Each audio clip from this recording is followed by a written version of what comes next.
बिस्मिल्लाहिर्रहमानिर्रहीम। Dear students, अस्सलामु अलैकुम वरहमतुल्लाहि वबरकातुहू। उम्मीद है कि आप सब लोग बिल्कुल खैरियत से होंगे। आज हमारा लेक्चर नंबर 30 है, लेक्चर 30 और उसके बाद चैप्टर नंबर हमारे पास है 12। तो आप बुक का पेज नंबर ओपन करेंगे 64, चैप्टर नंबर 12 की आज हम ट्रांसलेशन करने जा रहे हैं। लेड पेंसिल आप अपने हाथ में रखिएगा। वर्ड्स मीनिंग आप पहले कर चुके हैं, तो आज हम स्टार्ट करेंगे ट्रांसलेशन। तो चैप्टर आपके पास है 12 और इसका नाम है जैन ऐश। ये इस जो करैक्टर है इसके अंदर उस लड़की का ये नाम है। Jain lost her parents. John ने अपने वालिदैन को खो दिया था। When she was a baby, जब वो एक बच्ची थी, यानी छोटी उम्र की थी। जॉन जब छोटी उम्र में थी तो उसने अपने वालिदैन को खो दिया था। शी लिव्ड, वो रहती थी या वो रही, फॉर अ वाइल, कुछ time, with an unkind aunt, एक जालिम आंटी के पास। अनकाइंड, काइंड होता है मेहरबान, अनकाइंड होगा उसका उल्ट होगा, मेहरबान का उल्ट जालिम हो जाएगा। कुछ टाइम, कुछ वक्त वो अपनी एक जालिम आंटी के पास रही।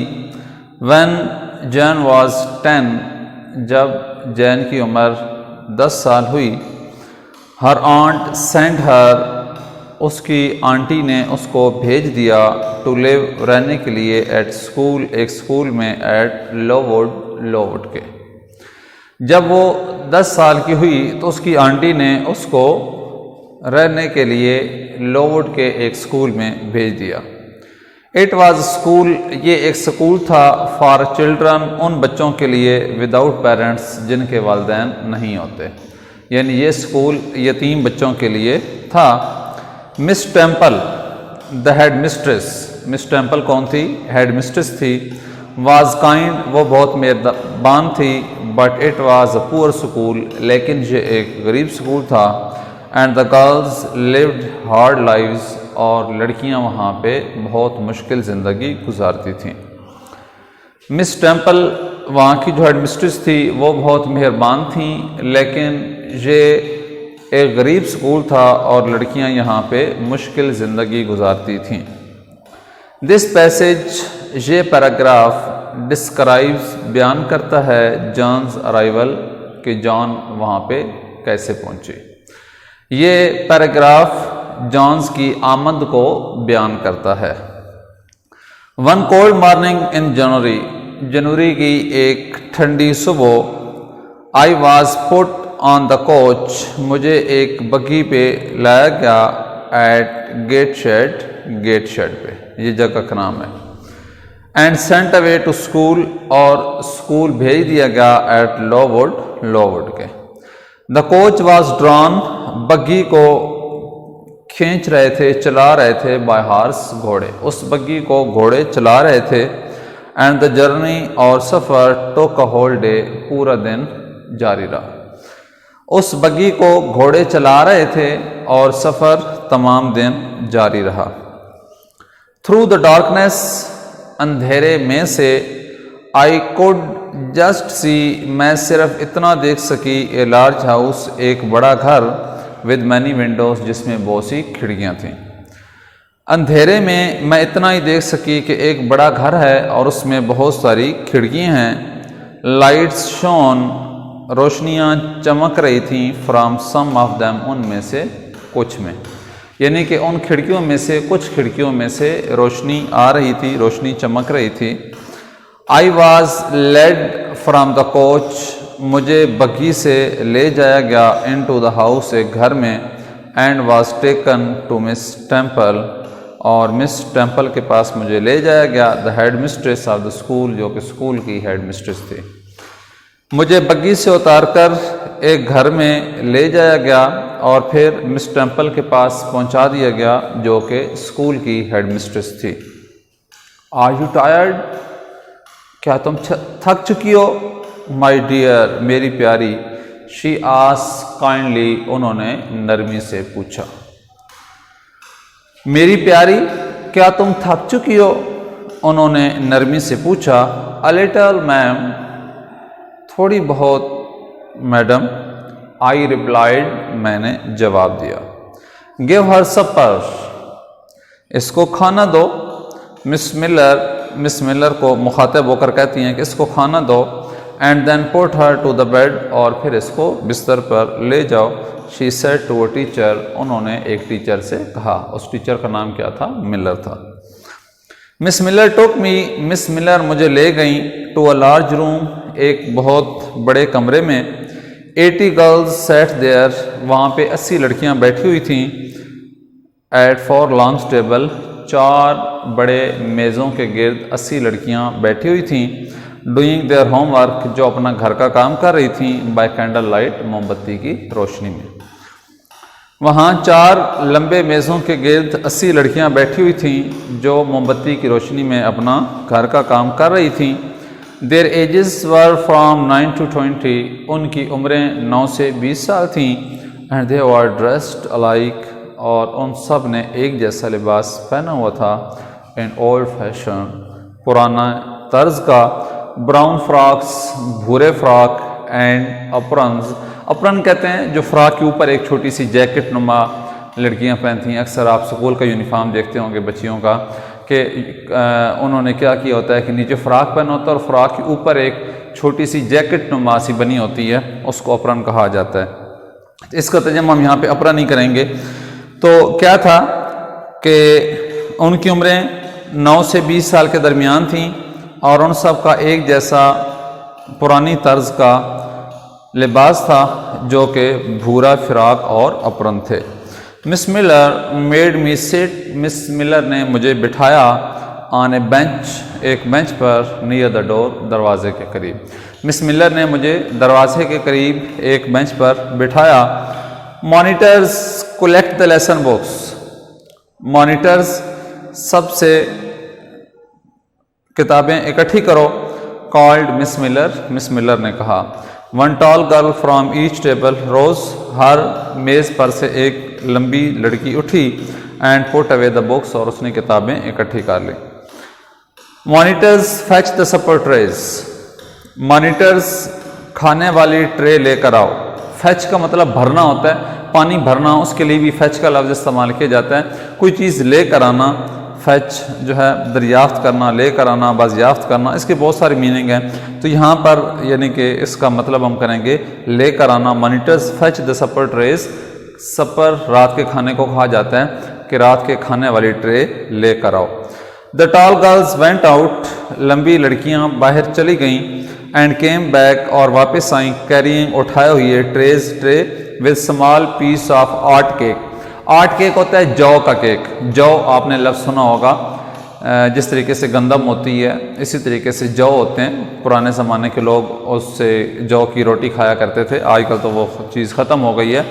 तो जौ जो होते हैं, जौ का बना हुआ केक था। ऑन दैम, उनमें। विच दे हैंड राउंड, उस केक को क्या किया था? हाथ से गोल किया गया था।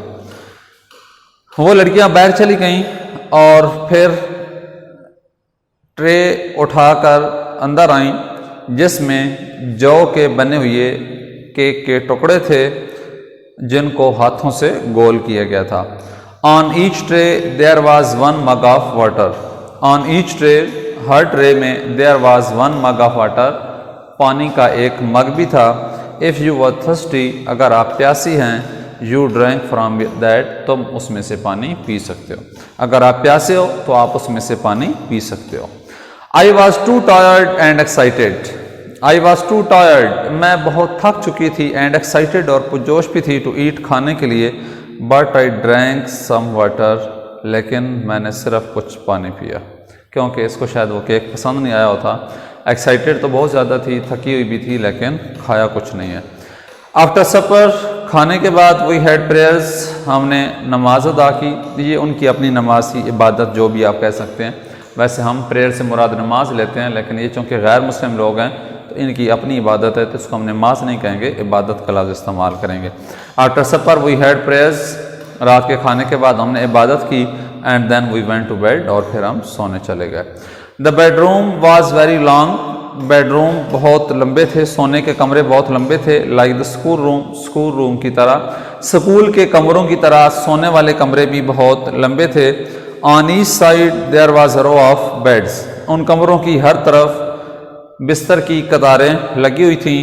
प्लेस्ड वेरी क्लोज टूगेदर, जो एक दूसरे के बहुत करीब रखे गए थे। सोने वाले कमरे भी स्कूल के कमरों की तरह काफ़ी बड़े थे और उनकी हर तरफ बिस्तर की कतारें लगी हुई थीं जो कि एक दूसरे के बहुत करीब करीब रखे गए थे। द गर्ल्स अनड्रेस्ड क्विकली, वैसे अनड्रेस का मतलब होता है कपड़े उतारना, ठीक है, लेकिन यहाँ पे हम इसका मीनिंग लेंगे तब्दील करना। द गर्ल्स अनड्रेस्ड क्विकली, लड़कियों ने जल्दी से कपड़े तब्दील किए। And two got into each bed, और हर बिस्तर के अंदर दो दो लड़कियां घुस गईं, यानी कि एक बिस्तर में दो लड़कियां सोया करती थीं। उन्होंने अपने कपड़े तब्दील किए और हर बिस्तर में दो लड़कियां घुस गईं। Miss Miller help me, miss Miller ने मेरी मदद की टू अनड्रेस, कपड़े तब्दील करने में। एंड टोल्ड मी, और मुझे बताया that I was to share, कि मैं बांट सकती हूँ हर बेड, उनका बिस्तर, दैट नाइट, उस रात। मिस मिलर ने मुझे कपड़े तब्दील करने में मदद दी और ये बताया कि आज की रात मैं उनके बिस्तर पे सो सकती हूँ। इन 10 मिनट्स, 10 मिनट में, the light was put out, रोशनियाँ बत्तियाँ बुझा दी गईं। एंड एवरीथिंग वाज डार्क, और हर तरफ अंधेरा छा गया। एंड क्वाइट, और खामोशी, हर तरफ अंधेरा और खामोशी छा गई। वेरी सून, बहुत जल्दी, आई वाज एस्लीप, मैं भी सो गई। A loud bell woke me early next morning. A loud bell, एक ऊंची घंटी की आवाज़, woke me, मुझे जगा दिया, early, सुबह, next morning, अगली सुबह। early मतलब जल्दी। एक ऊंची घंटी की आवाज़ ने अगली सुबह मुझे जल्दी जगा दिया। We dressed quickly, हमने जल्दी से स्कूल का लिबास पहना। And then we had prayers, फिर हमने इबादत की। And a Bible lesson in the school room, और स्कूल के कमरों में बाइबल का सबक पढ़ा, इंजील का सबक पढ़ा। बिफोर ब्रेकफास्ट, नाश्ते से पहले। इन द डाइनिंग रूम, खाने वाले कमरे में, basins of porridge were set on 2 long table, खाने वाले कमरे में दलिए के बर्तन जो थे वो 2 लंबे मेज़ों पर रखे हुए थे। द पोरेज वॉज बैड, दलिया बुरा था। Even I could not eat it, यहाँ तक कि मैं वो खा नहीं सकी। ऑल दो आई वॉज स्टार्विंग, अगरचे मैं भूखी थी। वो दलिया इतना बुरा था कि मैं भूखी होने के बावजूद भी वो दलिया ना खा सकी। My first day at Lowood, Lowood में मेरा पहला दिन, पास्ट स्लोली, बहुत आराम से गुजरा। The weather was very cold, मौसम बहुत ठंडा था। Our clothes did not keep up warm, हमारे कपड़े हमें गर्म नहीं रख रहे थे, यानी हमारे कपड़े हमें सर्दी से नहीं बचा रहे थे। And we had too little to eat, और हमें खाने के लिए भी बहुत कम मिलता था। प्यारे बच्चों, यहाँ पे आपका चैप्टर नंबर 12 जो है वो कंप्लीट होता है, इसकी ट्रांसलेशन मुकम्मल हो गई है। उम्मीद है आप लोग इसको अच्छे तरीके से समझ गए होंगे, कोई इसमें इतनी मुश्किल चीज़ नहीं थी। आपने इसको अच्छे तरीके से तैयार करना है, वर्ड्स मीनिंग याद करने हैं, ट्रांसलेशन याद करनी है, घर में सुना देनी है, टेस्ट देना है इसका, और जो फिर मार्क्स आप लेंगे वो हमारे साथ आप ज़रूर शेयर किया करें। इंशाल्लाह मिलते हैं नेक्स्ट लेक्चर में नेक्स्ट टॉपिक के साथ। तब तक के लिए अपना बहुत ज़्यादा ख्याल रखिएगा। अल्लाह ताला हम सब का हामी नासिर हो। अल्लाह हाफिज़।